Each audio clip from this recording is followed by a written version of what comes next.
오늘도 하나님의 은혜가 저와 여러분에게 함께하기를 기원합니다. 예루살렘에 예수님을 믿는 사람들의 모임이 생겼습니다. 교회입니다.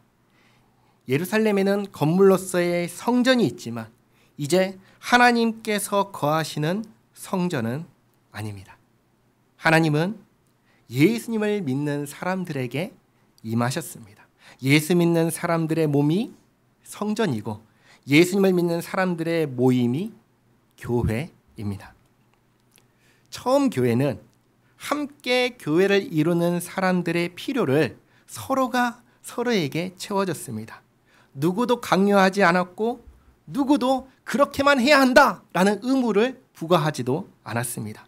그러므로 받는 사람도 받을 권리가 있어서 받는 그런 것이 아니었습니다. 하나님의 은혜에 감사해서 자발적으로 자기의 소유를 내놓았고 그러면 그걸 가지고 사도가 필요한 사람을 찾아서 나눠주는 그런 모습을 가졌습니다. 그러다가 두 가지 문제가 발생했습니다. 하나는 아나니아와 삽비라의 문제입니다. 명예 때문에 자기 소유를 내놓다 보니까 아깝지요. 아까운데 명예가 있으니까 어쨌든 이걸 다 내놨다고 얘기는 해야 되는데 일부를 감추고 얘기를 하는 겁니다. 하나님을 속이는 것이죠. 그리고 두 번째는 수천 명의 신자들을 12명의 사도가 다 감당할 수가 없는 구조적인 문제가 생긴 것입니다. 히브리파 과부와 헬라파 과부들에게 매일의 필요를 채워줬는데 누락이 생긴 겁니다. 정확하게 누락이 생긴 것인지 아니면 일부는 많이 받고 일부는 적게 받은 것인지 모르겠는데 어쨌든 손해를 봤다고 생각한 사람들이 생기고 원망이 생기기 시작한 겁니다. 그런데 여기서 한번 생각해 보시기 바랍니다. 왜 원망할까요? 왜 원망할까요? 내가 받아야 되는데 받지 못했다고 생각하니까 원망할 겁니다. 그러면 한 번 더 생각해 볼까요? 왜 내가 받아야 한다고 생각할까요? 왜 나는 받아야 된다고 생각할까요? 달리 말하면 왜 교회는 줘야 한다고 생각을 하는 걸까요? 교회가 주는 것은 당연한 걸까요? 당연한 걸까요? 아닙니다. 교회가 주는 것은 당연한 것이 아니에요. 교회는 자선사업가가 아니에요. 교회는 복지기관이 아니에요. 주는 것이 당연한 것인가요? 아니요. 그렇지 않아요. 당연한 것이 아닌데 주는 거예요. 그렇다면 그것에 대해서 나와야 될 반응은 뭐가 나와야 될까요? 감사가 나와야 되죠. 감사가. 만약에 내가 받아야 될 권리가 있어요. 어떤 대가가 있어요. 그래서 주는 거라면 그걸 뭐라고 하죠? 보상이라고 말합니다. 보상은 제대로 치러지지 않았을 때 그거에 대해서 문제 삼아야 됩니다. 그러나 보상이 아니라면 그건 원망할 일이 아닌 것입니다. 그래서 이거 한 가지를 기억하시기 바랍니다. 누가 나에게 아무것도 해주지 않는다면, 예를 들어서 커피 한 잔 타주지 않는다면 그건 지극히 당연한 일입니다. 당연한 거예요. 원망할 일도 아니고 불평할 일도 아닙니다. 왜 나한테 커피 안 타주지? 할 일이 아닌 거예요. 그러나 반대로 누군가가 나에게 찾아와서 커피를 타준다면 아무 대가 없이 나에게 그런 것을 베푼다면 그건 엄청나게 고맙고 감사한 일입니다. 그것을 꼭 기억하시기 바랍니다. 지금 구제에 빠진 것을 보시기 바랍니다. 구제를 받아야 할 권리가 있는 사람이 아니라면 원망할 일이에요? 아닌 거예요. 그런데 원망합니다. 우리는 이만큼 대접을 받아야 되는데 못 받았다라고 하면서 원망합니다. 받아야 할 권리가 없는 사람이 내놓으라고, 달라고 할 때 우리 뭐라고 하죠 보통? 이런 말 하죠. 맡겨놓은 거 있어? 그 말 하죠. 맡겨놓은 게 있나요? 없지요. 그런 거 없이 베푸는 겁니다. 주면 감사한 것이고 안 줘도 뭐라고 할 일이 아닌데 원망하고 있는 겁니다. 그리고 이렇게 잘 보시면 누구를 향해서 원망하지요? 히브리파 사람을 향해서 원망합니다. 매일의 구제를 누가 챙기고 있죠? 사도들이 챙기고 있습니다. 사도들이. 그런데 누구를 원망하죠? 히브리파 사람을 원망합니다. 엉뚱한 사람을 원망하는 거죠. 그러니까 이상한 일들이 지금 일어나기 시작한 거예요. 교회 안에, 처음 교회 안에 이상한 모습들이 나타나기 시작합니다.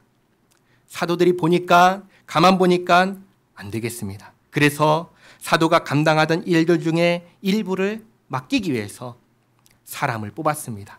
흔히 7 집사라고 부르는 사람들입니다. 수천 명의 사람들 가운데 성령과 지혜가 충만하여 칭찬받는 사람 7명 뽑았습니다. 사도들이 기도하고 안수합니다. 그렇게 사도의 일을 나눠 감당할 사람들을 세웠습니다. 오늘은 그 7사람들 중에 한 사람인 스데반의 이야기입니다. 8절 말씀에 스데반이 은혜와 권능이 충만하여 큰 기사와 표적을 민간에 행하니. 스데반은 사도가 아닌데도 큰 기사와 표적을 행하였습니다. 어떻게 그럴 수 있었을까요? 기억할 것은 스데반을 비롯하여 이 7사람들은 사도의 일을 나눠서 행하는 사람들이었다라는 점입니다. 이를 위해서 수천 명의 사람들 중에서 뽑힌 믿음과 성령이 충만한 사람이었습니다. 12사도가 승인한 사람들입니다. 그러니까 사도의 일을 나눠서 하기 위해서 하나님께서 그런 권능을, 기사와 표적을 행할 수 있게 하셨다 생각할 수 있는 것이죠. 9절에 이른바 자유민들, 즉 구레네인, 알렉산드리아인, 길르기야와 아시아에서 온 사람들의 회당에서, 이 회당의 이름을 보통 리버디노 회당이라고 합니다. 예루살렘에 있는, 그러나 외국에 살던 유대인들의 회당인 것이죠. 근데 여기에서 어떤 자들이 일어나 스데반과 더불어 논쟁할세. 이 논쟁하는 사람들이 누구인지는 알 수가 없어요. 알 수가 없는데 이 논쟁의 의도는 알 수 있습니다. 의도가 뭐죠? 스데반을, 교회를 무너뜨리려고 하는 것입니다. 무너뜨리려고. 보십시오. 10절에 스데반이 지혜와 성령으로 말함을 그들이 능히 당하지 못하여. 정상적인 논쟁이라면, 논쟁을 했을 때 당하지 못하면 어떻게 해야 돼요? 수긍하고 납득하고 인정해야죠. 그런데 그러지 않습니다. 그러지 않고 11절에 사람들을 매수해서 말하게 하되 이 사람이 모세와 하나님을 모독하는 말을 우리가 들었노라 하게 하고 백성과 장로와 서기관들을 충동시켜 와서 잡아가지고 공회에 이르러 거짓 증인들을 세우니 이르되 이 사람이 이 거룩한 곳과 율법을 거슬러 말하기를 마지 아니하는도다. 마치 예수님을 재판하던 모습이 생각나게 합니다. 예수님을 재판할 때에도 거짓 증인을 세우고 예수님께서 성전과 율법을 모욕했다고 주장했는데 똑같은 것을 지금 스데반에게 하고 있는 것입니다. 14절 말씀. 그의 말이 이 나사렛 예수가 이곳을 헐고 또 모세가 우리에게 전하여 준 규례를 고치겠다 함을 우리가 들었노라 하거늘. 예수님께서 내가 성전을 헐겠다라고 하신 적이 있나요? 없습니다. 또 내가 모세 율법을 고치겠다 하신 적이 있나요? 없습니다. 너희가 성전을 헐면 내가 3일 안에 세우겠다라고 하셨고, 율법에 대해서는 나는 완전하게 하려고 왔다라고 하셨습니다. 그러니까 예수님께서 하신 말씀도 왜곡하면서 스데반을 어떻게 하려고 하는 거예요? 무너뜨리려고 하는 거예요. 이들의 악한 의도를 스데반이 모를까요? 알지요. 알지요. 지금 스데반이 무슨 잘못을 하고 끌려왔나요? 아니잖아요. 아무 잘못도 하지 않았는데 공회에 잡혀와가지고 거짓 증인들을 세워가지고 자기를 몰아가고 있습니다. 얼마나 답답할까요? 얼마나 억울할까요? 그런데 15절 보니까 공회 중에 앉은 사람들이 다 스데반을 주목하여 보니 그 얼굴이 천사의 얼굴과 같더라. 얼굴에 전혀 답답하고 억울한 그런 빛이 없습니다. 천사의 얼굴처럼, 그러니까 밝고 환하게 그냥 있는 거예요. 그런 스데반에게 7장 1절 대제사장이 이르되 이것이 사실이냐 묻습니다. 그러니까 성전에 대해서, 율법에 대해서 예수가 이렇게 말했다는데 그게 사실이냐? 이 질문을 한 거죠. 사실인가요? 아니잖아요. 그래서 아니라는 대답을 하는데, 예수님이 누구신지, 율법은 무엇인지, 성전은 무엇인지 아브라함부터 시작해가지고 차근차근 풀어서 대답하는 게 7장 전체의 말씀입니다. 7장 2절에 스데반이 이르되 여러분 부형들이여 들으소서. 우리 조상 아브라함이 하란에 있기 전 메소포타미아에 있을 때 영광의 하나님이 그에게 보여 이르시되 내 고향과 친척을 떠나 내가 내게 보일 땅으로 가라 하시니 아브라함이 갈대아 사람의 땅을 떠나 하란에 거하다가 그의 아버지가 죽음에 하나님이 그를 거기서 너희 지금 사는 이 땅으로 옮기셨느니라. 하나님께서 아브라함을 갈대아 우르에 있을 때 부르셨습니다. 그때 아버지 데라와 함께 온 가족이 갈대아 우르에서 하란으로 이주했고, 거기에서 데라가 죽자 가나안 땅으로 이주했습니다. 5절에 그러나 여기서 발 붙일 만한 땅도 유업으로 주지 아니하시고 다만 이 땅을 아직 자식도 없는 그와 그의 후손에게 소유로 주신다고 약속하셨으며, 하나님이 또 이같이 말씀하시되 그 후손이 다른 땅에서 나그네가 되리니 그 땅 사람들이 종으로 삼아 400년 동안을 괴롭게 하리라 하시고, 또 이르시되 종 삼는 나라를 내가 심판하리니 그 후에 그들이 나와서 이곳에서 나를 섬기리라 하시고, 할례의 언약을 아브라함에게 주셨더니 그가 이삭을 낳아 여드레 만에 할례를 행하고 이삭이 야곱을, 야곱이 우리 12조상을 낳으니라.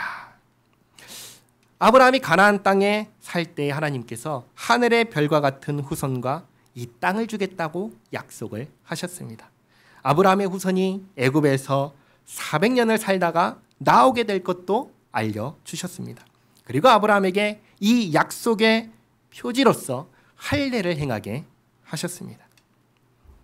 9절 여러 조상이 요셉을 시기하여 애굽에 팔았더니 하나님이 그와 함께 계셔 그 모든 환난에서 건져내사 애굽 왕 바로 앞에서 은총과 지혜를 주심에 바로가 그를 애굽과 자기 온 집의 통치자로 세웠느니라.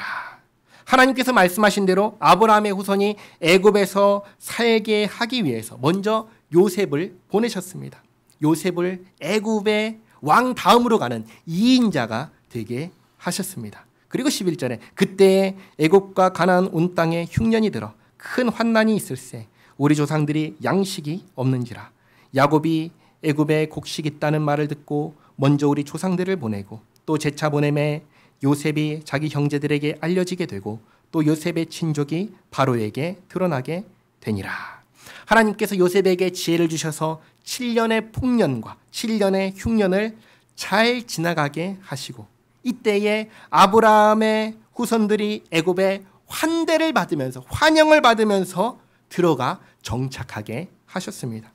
그래서 14절에 요셉이 사람을 보내어 그의 아버지 야곱과 온 친족 75사람을 청하였더니 야곱이 애굽으로 내려가 자기와 우리 조상들이 거기서 죽고 세겜으로 옮겨져 아브라함이 세겜 하모렛 자손에게서 은으로 값을 주고 산 무덤에 장사되니라.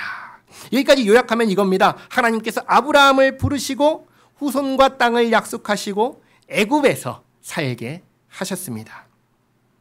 17절 하나님이 아브라함에게 약속하신 때가 가까우매 이스라엘 백성이 애굽에서 번성하여 많아졌더니 요셉을 알지 못하는 새 임금이 애굽 왕위에 오르매 그가 우리 족속에게 교활한 방법을 써서 조상들을 괴롭게 하여 그 어린 아이들을 내버려 살지 못하게 하려 할세. 어린 아이들을 내버려서 살지 못하게 하면 그 민족은 어떻게 될까요? 후손이 생길까요? 못 생기잖아요. 그럼 어떻게 될까요? 시간이 흐르면 없어지고 말아요. 자식이 없는데 어떻게 나라가 유지될 수가 있겠습니까? 민족이 점점 줄다가 사라지게 되는 것이죠. 이런 상황이 되었을 때 20절에 그때 모세가 낳는데 하나님 보시기에 아름다운지라 그의 아버지의 집에서 석 달 동안 길리더니 버려진 후에 바로의 딸이 그를 데려다가 자기 아들로 기르매 모세가 애굽 사람의 모든 지혜를 배워 그의 말과 하는 일들이 능하더라. 모세가 애굽 왕 바로의 딸의 아들이 되었습니다. 왕의 딸의 아들이니까 뭐예요? 왕자지요, 왕자.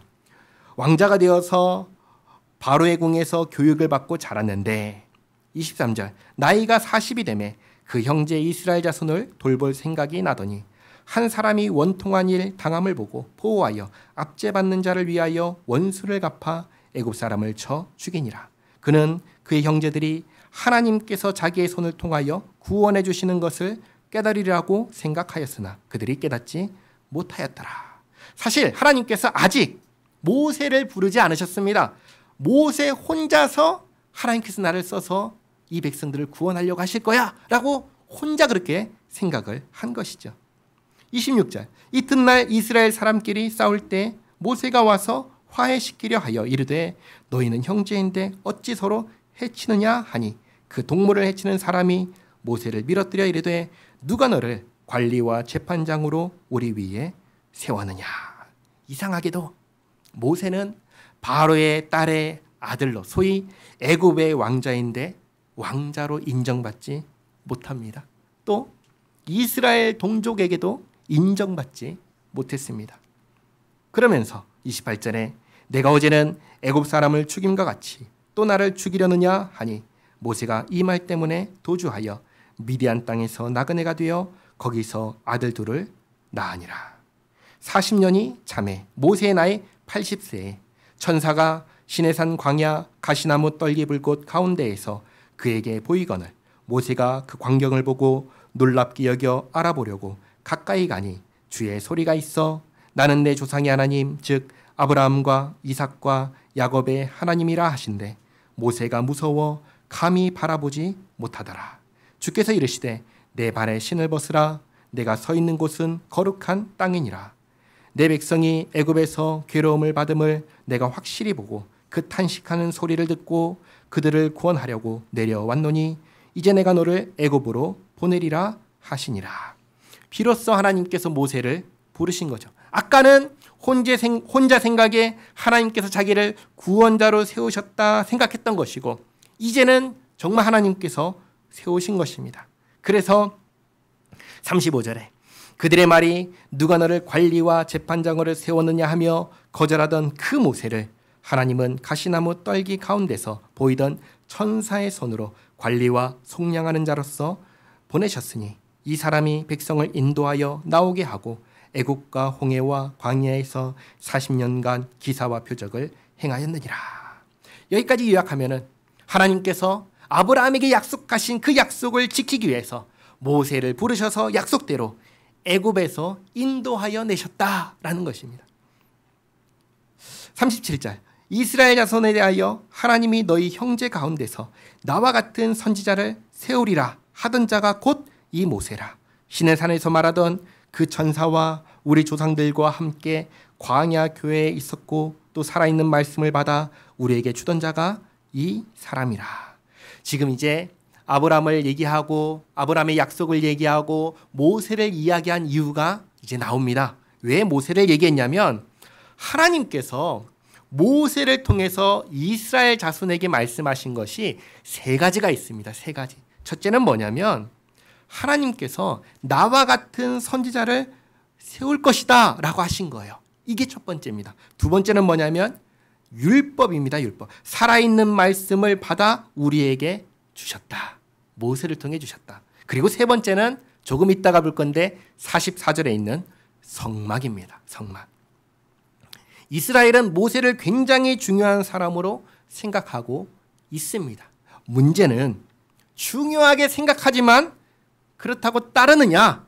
그러질 않았다는 거예요. 모세의 의도를 따르지 않았다는 거예요. 그래서 39절 말씀 보시면 이렇게 얘기하죠. 우리 조상들이 모세에게 복종하지 아니하고자 하여 거절하며 그 마음이 도리어 애굽으로 향하여 아론도로 이르되 우리를 인도할 신들을 우리를 위하여 만들라.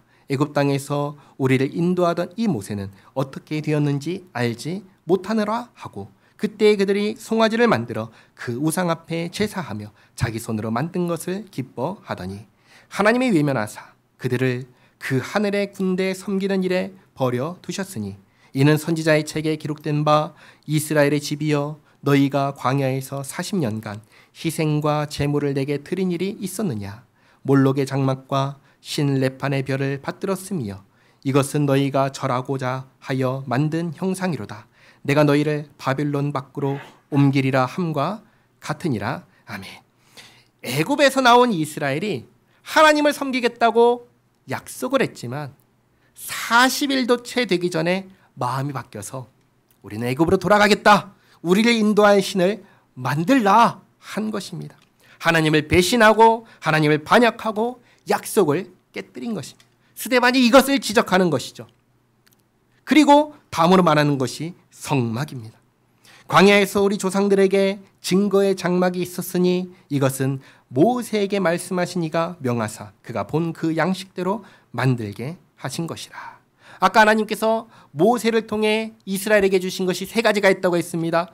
그 중에 마지막 세 번째가 이 성막입니다. 성막도 모세가 있을 때 만들었는데 누구를 위해서 만든 걸까요? 1번 하나님, 2번 사람. 누구를 위해서 만들었을까요? 정답은 사람입니다. 사람. 하나님께서 이 성방을 만들라 하시면서 이렇게 말씀하셨습니다. 주보를 보실까요? 출애굽기 29장 42절 43절 말씀입니다. 같이 읽겠습니다. 이는 너희가 대대로 여호와 앞 회막문에서 늘 드릴 번제라. 내가 거기서 너희와 만나고 내게 말하리라. 내가 거기서 이스라엘 자손을 만나리니 내 영광으로 말미암아 회막이 거룩하게 될지라. 아멘. 이 회막이 성막입니다. 하나님께서 사람에게 하나님을 만날 수 있는 곳으로서 성막을 주신 거예요. 누구를 위해 주신 거예요? 사람을 위해서 주신 것입니다. 자, 그런데 45절 우리 조상들이 그것을 받아 하나님이 그들 앞에서 쫓아내신 이방인의 땅을 점령할 때 여호수아와 함께 가지고 들어가서 다윗 때까지 이르니라. 다윗이 하나님 앞에서 은혜를 받아 야곱의 집을 위하여 하나님의 처소를 준비하게 하여 달라고 하더니 솔로몬이 그를 위하여 집을 지었느니라. 솔로몬이 지은 집이 예루살렘 성전입니다. 이 성막이 성전이 된 것입니다. 중요한 것은 이것이죠. 이 성전은 누구를 위한 집입니까? 성전은 성경에 써 있죠. 야곱의 집을 위하여. 그렇죠? 야곱의 집을. 그러니까 사람을 위한 거예요. 하나님께서 사람과 만나 주시는 곳이 성전이에요. 48절 그러나 지극히 높으신 이는 손으로 지은 곳에 계시지 아니하시나니 선지자가 말한 바 선지자 이사야가 말한 겁니다. 주께서 이르시되 하늘은 내 보좌요 땅은 나의 발등상이니 너희가 나를 위하여 무슨 집을 짓겠으며 나의 안식할 처소가 어디냐 이 모든 것이 다 내 손으로 지은 것이 아니냐 함과 같으니라. 다시 말해 성전보다 중요한 것이 있는데 그건 하나님이시다라는 겁니다. 성전이 성전으로서의 기능을 하지 못하면 그건 아무 소용이 없다 그 얘기를 하는 거예요. 성전은 하나님을 위한 곳이 아니에요. 성전은 사람을 위한 곳이에요. 문제는 이것입니다. 뭐냐? 51절 목이 곧고 마음과 귀에 할례를 받지 못한 사람들아 너희도 너희 조상과 같이 항상 성령을 거스르는도다. 성령을 거스르면 하나님을 거스르면 성전이 소용이 있냐? 소용이 없다는 것입니다. 성령을 거스르고 하나님을 거스르는데 어떻게 거슬렀는가? 52절에 너희 조상들이 선지자들 중에 누구를 박해하지 아니하였느냐? 의인이 오시리라고 예고한 자들을 선지자들을 그들이 죽였고 이제 너희는 그 의인이 누구죠? 예수님입니다. 예수님. 모세가 하나님이 너희 형제 가운데 나와 같은 선지자를 세우리라 했습니다. 오고 오는 많은 선지자들이 말했던 그 의인, 모세와 같은 선지자, 의인 바로 예수님이십니다. 그런데 그 예수님을 너희가 잡아준 자요 살인한 자가 되나니 너희는 천사가 전한 율법을 받고도 지키지 아니하였도다 하니라. 지금까지의 상황 정리하겠습니다. 스데반을 무너뜨리기 위해서, 교회를 무너뜨리기 위해서 어떤 사람들이 논쟁하다가 말이 안 되니까, 이길 수가 없으니까 거짓으로 고발해서 법정으로 끌고 옵니다. 거기서 사람들을 매수해서 성전과 율법에 대해서 모욕했다고 주장합니다. 사람들이 막 일어나지요. 어떻게 성전을, 어떻게 율법을 우리가 거룩하게 여기는 그것을 모욕할 수가 있지? 대제사장이 이 말이 사실이냐 묻자 스데반이 하는 대답입니다. 아브라함 때부터 지금 법정에 이를 때까지의 역사를 한 장으로 정리해서 말하는 거예요. 하나님께서 아브라함에게 약속하시고 약속을 지키시려고 모세를 보내셔서 구원하시고, 모세를 통해서 율법을 주시고 성막을 만들게 하시고, 그리고 모세와 같은 선지자를 세우겠다고 약속하셨는데, 너희가 율법은 지키지 않았고 성막은 강도의 소굴이 되게 했으며 하나님께서 세우신 선지자는 죽였다. 그 말을 한 겁니다. 이게 법정에서의 진술이잖아요. 틀렸으면, 아니라면 스데반, 네가 잘못 알고 있어, 네가 틀렸어 라고 말을 하면 됩니다. 그런데 54절에 그들이 이 말을 듣고 찔려 스데반의 말이 옳다는 거죠. 그래서 마음이 찔리면 어떻게 하죠? 부끄러워하고 회개해야 하는데, 그러지 않고 어떻게 하죠? 이를 갑니다. 그를 향하여 이를 갈거늘. 회개하지 않는 것이죠. 스데반이 성령 충만하여 하늘을 우러러 주목하여 하나님의 영광과 민 예수께서 하나님 우편에 서신 것을 보고, 우리가 매주마다 사도신경으로 신앙을 고백할 때 예수님께서 보좌 우편에 어떻게 계시죠? 앉아 계시죠. 보좌 우편에 앉아 계시다가, 그렇죠? 그런데 여기 보시면 어떻게 계시죠? 보좌 우편에 서 계십니다. 서 계십니다. 하늘에서 이 땅에서 일어나고 있는 일을 보시면서, 하나님의 자녀인 스데반이 당하는 일을 보시면서 벌떡 일어나신 것이죠. 그것을 스데반이 바라보면서 56절 말하되 보라, 하늘이 열리고 인자가 하나님 우편에 서신 것을 보노라 한데, 그들이 큰 소리를 지르며 귀를 막고 일제히 그에게 달려들어. 방금 전까지는 그래도 이게 법정이니까 질서가 있었습니다. 그러나 스데반의 말을 듣고 엉망이 되어버립니다. 제대로 된 판결을 내리기도 전에 달려듭니다. 58절에 성 밖으로 내치고 돌로 칠세, 증인들이 옷을 벗어 사울이라 하는 청년의 발 앞에 두니라. 여기 사울이 등장하죠. 가말리엘의 제자이며 나중에 사도 바울이 되는 사울입니다. 59절에 그들이 돌로 스데반을 치니 스데반이 부르짖어 이르되 주 예수여 내 영혼을 받으시옵소서 하고 무릎을 꿇고 크게 불러 이르되 주여 이 죄를 그들에게 돌리지 마옵소서. 이 말을 하고 자니라. 아무 죄도 없는데 죄인이 되어 돌에 맞아 죽게 되었습니다. 억울하지 않을까요? 분통이 터지지 않을까요? 놀랍게도 그런 내색이 전혀 없습니다. 오히려 스데반은 죽기 전에 예수님께서 십자가에서 하셨던 것과 똑같은 말을 합니다. 내 영혼을 받으시옵소서. 이 죄를 그들에게 돌리지 마시옵소서. 무죄한 자의 피를 흘리는 이 죄를 그들에게 돌리면 그들은 어떻게 될까요? 망하는 거죠. 망하는 거죠. 그러나 스데반이 그걸 원하지 않아요. 하나님, 원수를 갚아주십시오. 저들이 나를 죽였습니다. 무죄한 자를 죽였습니다. 저들을 지옥불에 던져 넣어 주시옵소서. 그렇게 얘기하지 않아요. 예수님께서 저들을 사하소서, 저들이 자기들이 하는 것을 알지 못함이니이다 라고 했던 것처럼 스데반도 그 죄를 저들에게 돌리지 마옵소서 얘기합니다. 스데반이 원한 것은 아마도 그들이 잘못을 깨닫고 회개하기를 원했을 것입니다. 성경은 이 스데반이 어떤 사람이라고 우리에게 가르쳐 주냐면 믿음과 성령이 충만한 사람이었다고 알려줍니다. 큰 기사와 표적을 행하는 사람이었다고 알려줍니다. 그런 사람이었기에 그가 죽음 앞에서 보여준 모습은 어쩌면 우리가 닮아가야 할 모습이 아닐까 싶습니다. 악을 악으로 갚지 않고 악을 선으로 갚으려 하고 죄인을 위해서 기도하고 하나님께 나의 영혼을 위탁하는 모습.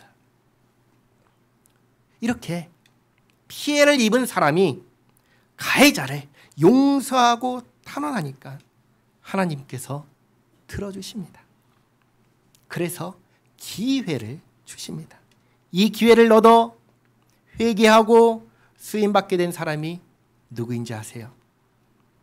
스데반을 죽이는 데 동의했던 그 사람, 사도 바울입니다. 처음 교회는 사도들에 의해서 표적과 기사가 나타나면서 예수님을 죽이고 부정했던 바로 그 자리에 예루살렘 교회가 세워졌습니다. 자기 소유를 아끼지 않고 베풀면서 믿지 않는 사람들에게 칭송을 받았는데 곧 여러 가지 문제가 발생했습니다. 내부적으로는 교회의 정체성을 무너뜨리려고 하는 모습이 나타났고 아나니아와 삽비라의 문제죠. 원망의 문제죠. 그리고 외부적으로는 교회 자체를 무너뜨리려고 하는 모습이 나타났습니다. 스데반의 죽음입니다. 이런 어려움 가운데 교회는 어떻게 될까요? 다음 주에 이어서 살펴보도록 하겠습니다. 기도하겠습니다.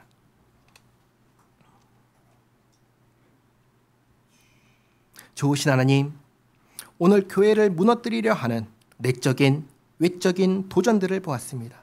내적으로는 하나님께서 주인이신 교회를 사람이 주인인 교회로 변질시키려고 하고 외적으로는 박해하며 깨부수려 하고 있습니다. 이럴 때 하나님, 우리는 어떻게 해야 합니까? 하나님, 교회가 사람의 교회가 아니라 하나님의 교회라는 이 정체성 위에 든든히 서게 하옵소서. 교회를 세우시는 분도 하나님이시고 교회를 지키시는 분도 하나님이시니 세상이 흔들 때에도 하나님만 바라며 서 있게 하옵소서.